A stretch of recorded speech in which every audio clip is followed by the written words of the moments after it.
Hi friends, Homestead chat. Are you ready? Freeze dryer versus dehydrator. So freeze dryer is very expensive. Dehydrator is pretty inexpensive. And it depends on the application. It depends on what you want, what you're trying to accomplish. And I have both. I love both. I saved it for the freeze dryer. It was great. Turns out I don't really use it for the things that I thought I would use it for.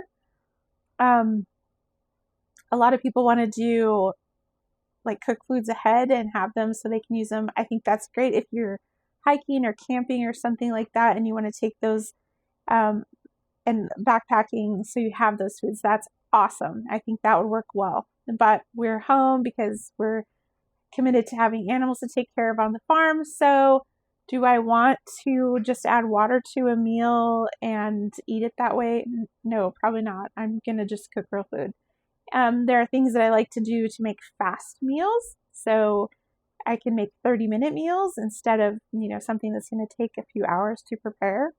So there's options for doing that helps, but a lot of times my style is more I'm going to can it and open up a can or make a soup ahead and do something like that. I'm probably not going to freeze dry the meal.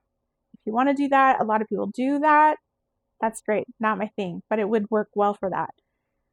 The things that I freeze dry the most are herbs and seasonings. So all of our peppers come in, and anything that we're not going to eat fresh or can, we'll freeze dry and make peppers to season, like tacos. And I use like the sweet peppers, the powder on so many things, French fries and all kinds of potatoes, and we love it. And so all the peppers, we have all those seasonings that go into making other seasonings. Dill, parsley, any herbs, an Italian mix. If you grow all the pieces, put it together, basil. So we do tons of that stuff, and it's super fresh. Cilantro has all of its nutrients. It lasts longer, and I find that works really well for that. Do I still use my dehydrator for some of it? Yes, I do. Do I like the peppers? If you were to dehydrate peppers, they're really, really hard and you end up with a different product. They won't even grind up as well because they're just really hard and crunchy. So freeze dried, they're just really brittle. They turn into a nice powder. So that's a big difference with your herbs. If you freeze dry onions and you freeze dry them raw, they're going to taste, when you hydrate them, they're going to taste like a raw onion.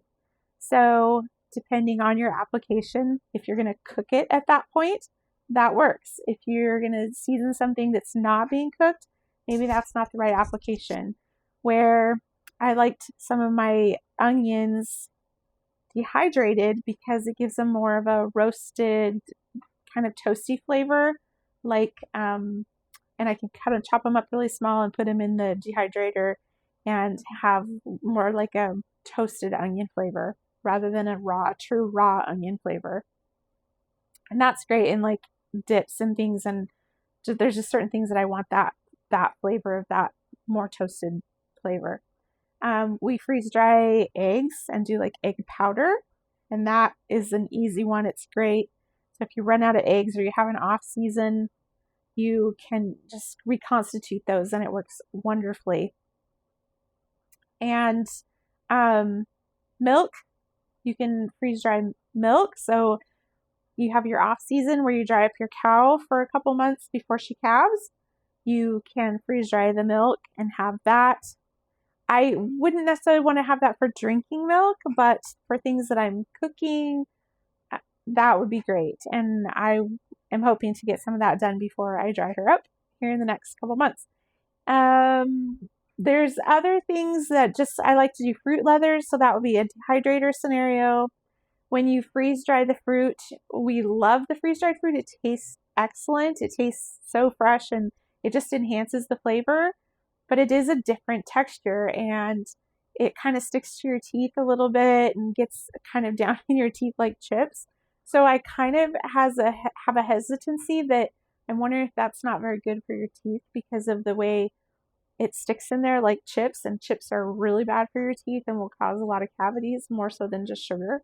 So now you have a situation where you have like a sugary substance sticking in your teeth. So I'm a little cautious about that. Where the dehydrated fruit is more of a chewy texture and it isn't quite as sticky like that.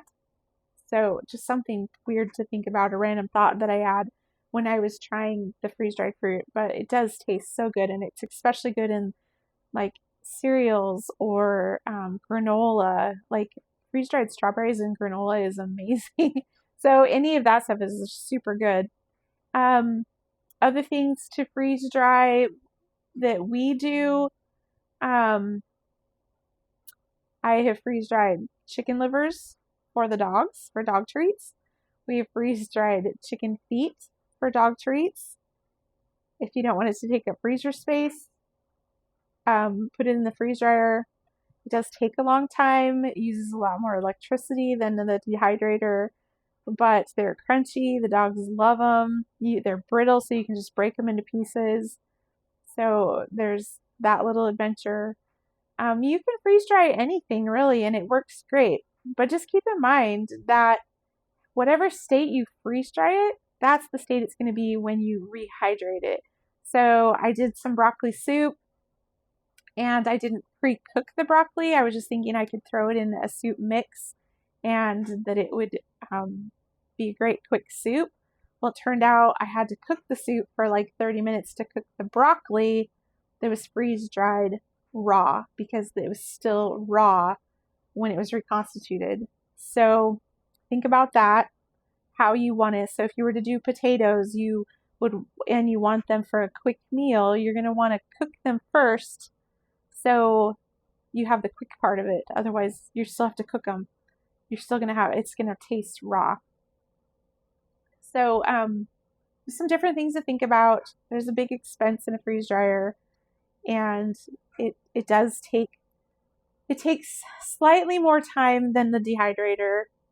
Not a lot. It runs about 24 to 36 hours, but we do pre-freeze everything in a freezer first. So it goes in frozen, and that speeds it up a little bit. If you don't pre-freeze, then it's going to take longer than that, where I can run my dehydrator full of herbs, run it for, maybe, I think the longest it goes is 19 hours.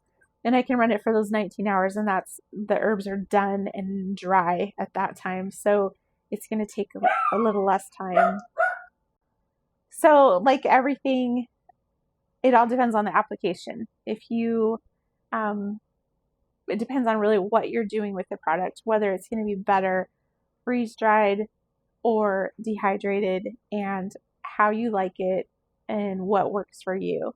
So just some random things to think about if you're considering purchasing a freeze dryer, or you have a dehydrator, maybe you're not satisfied, maybe you want to go to the next step because everybody else is doing it. And it is great, but it's not always the perfect scenario. Some things work, some things are not as good.